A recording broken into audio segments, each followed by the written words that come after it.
साथीहरू नमस्कार नमस्कार। म आज टोटली डिफ्रेन्ट हेल्दी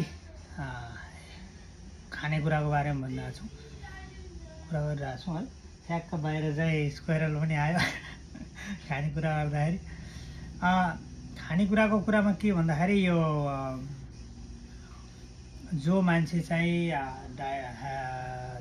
सफर भएको छ, diabetes, cholesterol, hypertension, blood pressure problem हैन, अनि डाइट सम्बन्धी कुनै पनि प्रब्लम जसको प्रब्लम छ त्यस्तो मान्छेको लागि मैले कुरा गरेको। कस्तो खाना उपयुक्त हुन्छ त हैन, कस्तो खाना चाहिँ खानुपर्छ र दिनमा कतिचोटि खानुपर्छ, दिनमा चाहिँ भन्ने कुराहरू स्पेसिफिक मान्छेको ह्याबिट र उबाट हुनसक्छ। तर मैले जनरली बनाउन लागेको भिडियो कस्तो छ भन्दाखेरि, यो भिडियोमा म चाहिँ तपाईलाई बिहानको ब्रेकफास्ट चाहिँ मान्छेको कस्तो हुनुपर्छ, जो मान्छेलाई ब्लड प्रेसर, कोलेस्ट्रोल, डायबिटिज छ मेनली है त, सरी यो चाहिँ मेनली यो चाहिँ समस्या छ त्यस्तो मान्छेलाई है, ब्रेकफास्ट कस्तो हुनुपर्छ बिहानको भन्ने कुरा हो। अब यो म देखाउँछु तपाईलाई। ल यसमा चाहिँ बिहानको विशेषमा चाहिँ तपाईको पहिले हुनु पर्यो यो अंकुरित मलाई राम्रो देखे हैन है त।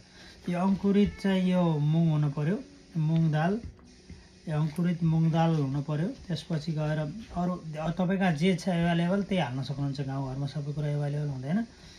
यो चाहिँ क्युकम्बर काँक्रो, यो चाहिँ घान्टेमुला हो, मैले आफ्नो तरिकाले हालेको। यो चाहिँ फेरि यो नाप्पा क्याबेज भन्छ यो। अनि त्यसपछि यो गाजर भइहाल्यो तपाईले देख्नु, यो ब्रोकोली भइहाल्यो तपाईले देख्नुभयो, यो प्याज छ थोरै, अनि त्यसपछि यो मुला छ, अनि चाहिँ यो एभोकाडो छ। यो कम्बाइनेसन तपाईको बिहान उठ्नुस्, बिहान उठेर तपाईले चाहिँ मेथी पानी खानुस्, कहिले मेथी पानी, कहिले चाहिँ सिनामन वाटर। म सिनामन वाटर खान्छु बिहानमा, मेथी पानी भन्दा पनि सिनामन वाटर खानुस्। अनि त्यसपछि 15 मिनेटपछि यो एक्सर्साइज गर्नुहुन्छ हैन।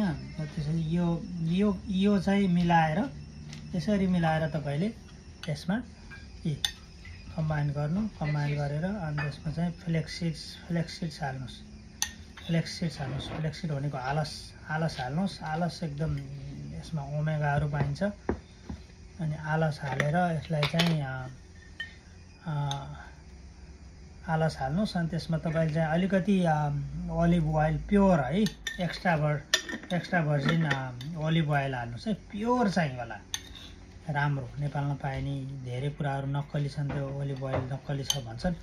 प्योर ओलिभ ओइल हालेर अनि चाहिँ यसरी यति चाहिँ यो ओलिभ ओइल चाहिँ 1 चम्चा यति ओलिभ ओइल हाल्नुस् यसरी। अनि यो चाहिँ तपाईले प्रत्येक दिन बनाएर खानुस्। पैसा अलिकति महँगो पर्ला कोही ठाउँमा, छैन सबै कुराहरू हैन, आफू किनेर भए पनि योबाट सुरु गर्नुभयो भने तपाईले आफै थाहा पाउनु, तपाईको वेट घट्ने, तपाईको चाहिँ तपाईको ब्यालेन्समा शरीर आउने, कोलेस्ट्रोल ब्यालेन्स आउन खोज्ने। त्यसपछि तपाईको चाहिँ यो ओलिभ ओइलले गुड कोलेस्ट्रोललाई धेरै राम्रो गर्छ। अनि त्यसपछि लिभर चाहिँ एकदम डान्सै गर्छ यदि खाएर, लिभर चाहिँ एकदम खुसी हुन्छ। त्यो भएर मैले गरेको चाहिँ अलमोस्ट 2 इयर्स हुन लाग्यो यो हैन।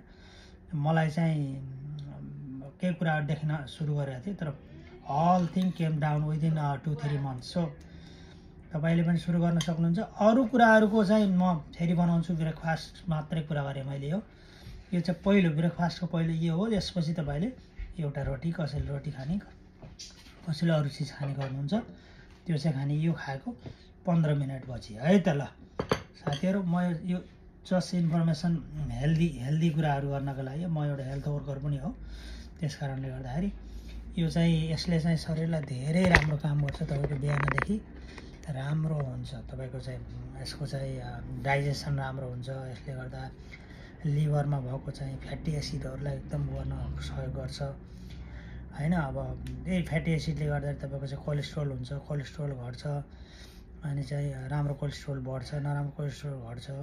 अनि हार्ट एट्याकबाट बच्न सकिन्छ। तपाईँ चाहिँ लिभर सम्बन्धी कुनै प्रब्लम जन्डिसहरू छ भने जन्डिसहरू पनि जान्छ। यस्ता कुराहरू धेरै छन् है त। तपाईँले यस्ता कुराहरू बुझ्नको लागि तपाईँ अरू इन्फर्मेसन चाहिन्छ भने कमेन्ट गर्नु होला, फलो गर्नु होला है। अनि तपाईँ चाहिँ मैले तपाईँलाई एन्सर गरेर हेल्प पनि गर्न सक्छु है त। Thank you.